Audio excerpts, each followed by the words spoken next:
வணக்கம் நண்பர்களே. டிசம்பர் 29 தாவேகா நிர்வாகிகள் சிபிஐயினுடைய டெல்லி அலுவலகத்தில் ஆஜராக சொல்லி சம்மன் வந்த விஷயத்தை பற்றி ஏற்கனவே நிறைய பதிவு போட்டிருக்கேன்.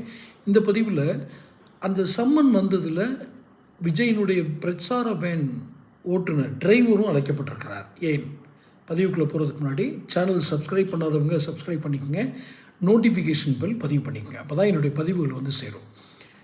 நடிகர் விஜயினுடைய அந்த பிரச்சார வேனை ஓட்டிகிட்டு வந்த அந்த டிரைவர், அதான் அந்த கரூர் பெருந்துயரம், அந்த கூட்ட நெரிசலில் 41 பேர் உயிரிழந்த சம்பவம் நடக்கும்போது அந்த வண்டியை ஓட்டிகிட்டு வந்தது வந்து விஜய் இருந்த அந்த வண்டியை ஓட்டிகிட்டு வேனா பஸ்ஸா இல்லை ஒரு பெரிய நீளமான ஒரு வாகனம் எப்படி வேணாலும் வச்சுக்கோங்க, அதை ஓட்டிகிட்டு வந்த டிரைவரை இப்போ சம்மன் கொடுத்துருக்காங்க.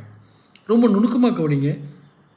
நிர்வாகிகள் திட்டமிடுவாங்க, தலைவர் அதை ஒப்புதல் அளிப்பார். இவருடைய வேலை, ஐயா முன்னாடி போனால் போவார், பின்னாடி வண்டி எடுனா எடுப்பார், லெஃப்ட்டு திருப்புனா திருப்புவார், ரைட்டு திருப்புனா திருப்புவார். இவ்வளோ தான் ஒரு டிரைவரோட வேலை. ஆனால் டிரைவரை இப்பொழுது அழைத்திருக்கிறார்கள். என்ன காரணம்? இந்த கரூர் பெருந்துயரம், இந்த கூட்ட நெரிசல் ஏற்படும் போது யார் உனக்கு வண்டி எடுத்துகிட்டு போக சொன்னது அப்படிங்கிற ஒரு கேள்வியை கேட்கலாம் இல்லையா?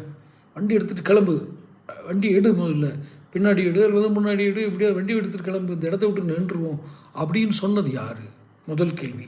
இரண்டாவதாக, அந்த காருக்குள்ளே, அந்த பிரச்சார வேனுக்குள்ளே இருந்தவங்கலாம் என்னென்ன பேசிக்கிட்டாங்கன்றதை இவர் விட்னஸ் ஆயிடுவார். முக்கிய சாட்சியே வந்து டிரைவர் தான். எப்போதுமே ஒரு கார் டிரைவர் வந்து மிக முக்கிய சாட்சியாக இருப்பார். எல்லாத்துக்கும் எல்லாருக்கும் இருக்கிற கார் டிரைவர் வந்து முக்கிய சாட்சி. இவங்க காரில் வர்றவங்க நல்லது பேசினாலும் பொல்லது பேசினாலும் ரகசியம் பேசினாலும் அல்லது வேறு என்ன பேசினாலும் சாட்சி யாருன்னு பார்த்தீங்கன்னா டிரைவர் தான்.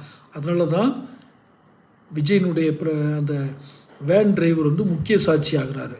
இப்போது விஜய் என்ன சொன்னார், அல்லது நிர்மல்குமார் என்ன சொன்னார், மதியழகன் என்ன சொன்னார், மதியழகனுக்குள்ளே இருந்தால் புஷியானந்த் என்ன சொன்னார், ஆதவ் அர்ஜுனா, இவங்களும் அழைக்கப்பட்டிருக்காங்க. இப்போ நான் சொன்ன பேருள்ள எல்லாருமே அழைக்கப்பட்டிருக்காங்க. இவங்க எல்லாத்தையுமே தனித்தனியாக தான் விசாரிப்பாங்க. முரண்பாடு இருந்தால் டிரைவர் உட்பட எல்லாரும் கைது செய்யப்படுவாங்க. ஏன்னா ஏற்கனவே கரூர் காவல்துறை அதிகாரிகள் அங்கே போயிருக்காங்க. அவங்க ஒரு ஸ்டேட்மெண்ட் கொடுப்பாங்க. எதையாவது ஒரு பொருத்தமாக இருந்துச்சுன்னா இவங்க கைது செய்யப்படக்கூடிய வாய்ப்புகள் அதிகம். யார்? தாவேகா நிர்வாகிகள், டிரைவர் எல்லோரும் கைது செய்யப்படக்கூடிய வாய்ப்பு அதிகம். மிக முக்கியமாக டிரைவர்கிட்ட சில ரகசியங்கள் இருக்குன்னு எதிர்பார்க்குறாங்க. தொடர்ந்து பேசுவோம். சேனல் சப்ஸ்கிரைப் பண்ணிக்கங்க.